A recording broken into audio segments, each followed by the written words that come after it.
Greetings. This is Chloe Papadakis. I'll be your host for this episode of Quiet Echo. Lars handed me the microphone yesterday after talking about skilled trades, and I have been thinking all day about what to say. Because the story I want to tell you is not about a trade or a tool or a school. It is about a prompt, and not the kind you type. Let me start with what happened in Sandy, Utah. Stephanie Edson woke at 4:07 a.m. in the morning. Not to a noise, not to an alarm. Her phone was beside her bed and she looked at it and thought, I am not tired. I am fully awake. This is strange. She told reporters later she could not explain it. Nothing in the house had made a sound. But because she was awake,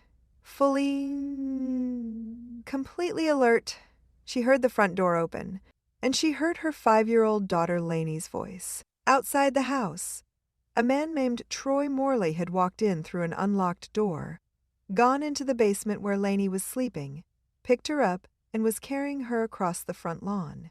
A stranger. No connection to the family. Completely random. Stephanie screamed for her husband Aaron. Aaron ran outside in the dark, saw Morley holding Lainey at the edge of the driveway, and did something most people would not have the presence of mind to do. He stayed calm. He walked up to the man, held out his arms, and said, She has to stay, and Morley handed Lainey back. Police caught Morley 2 blocks away. He was arrested, later convicted. Lainey was not hurt. The family's attorney, Miles Holman, stood in front of cameras and said a miracle had occurred. The Edsons called it divine intervention. And here is the part I cannot stop thinking about. Reporters asked Stephanie what woke her up. She did not have an answer. She only knew she was suddenly awake at exactly the moment it mattered. 1 minute later, and she does not hear the door. 2 minutes later, and Lainey is gone. Something prompted her. She did not write it. She did not plan it. It arrived from somewhere she could not name, and she listened. Now, everybody is talking about prompts these days. If you use artificial intelligence at work, you know the word. A prompt is what you type to get the machine to do something useful. Good prompt, good answer. Bad prompt, noise. People build whole careers around writing better prompts, and the principle is real. I am not dismissing it. Words matter. The instructions you give shape the output you get. We have talked about this all week. Teresa on Monday, George on Tuesday, Lars yesterday. Words have consequences. But here is what I keep coming back to. Long before anyone typed a prompt into a machine, people received prompts they never typed. The thought at 2 a.m. to call your mother. The nudge to knock on a neighbor's door when you have no reason to knock. The voice inside saying go, or stay, or speak, or wait. Not logic, not instinct. Something quieter. Something aimed at a moment you could not have seen coming. Teresa would call it conscience. Dan would call it the spirit. George might call it something his father taught him to listen for. I am 28. I do not have a name for it yet. I only know it is real because I have felt it. Last fall, I was driving home from the grocery store, and a thought entered my mind, not a worry, not a memory, a thought to stop at Mrs. Hadley's house. I had no reason to stop. I had not spoken to her in 2 weeks. I almost drove past. Something held my foot on the brake. I sat in her driveway for maybe 10 seconds trying to talk myself out of it. Then I knocked. She came to the door in tears. Her sister had died an hour earlier. She was sitting alone with no one to call. I did not write the prompt. I do not know where it came from. But I know what would have happened if I had kept driving. An old woman sits alone in her grief, and I go home and put groceries away and never know the difference. Now, to be fair, not every quiet thought is a prompting.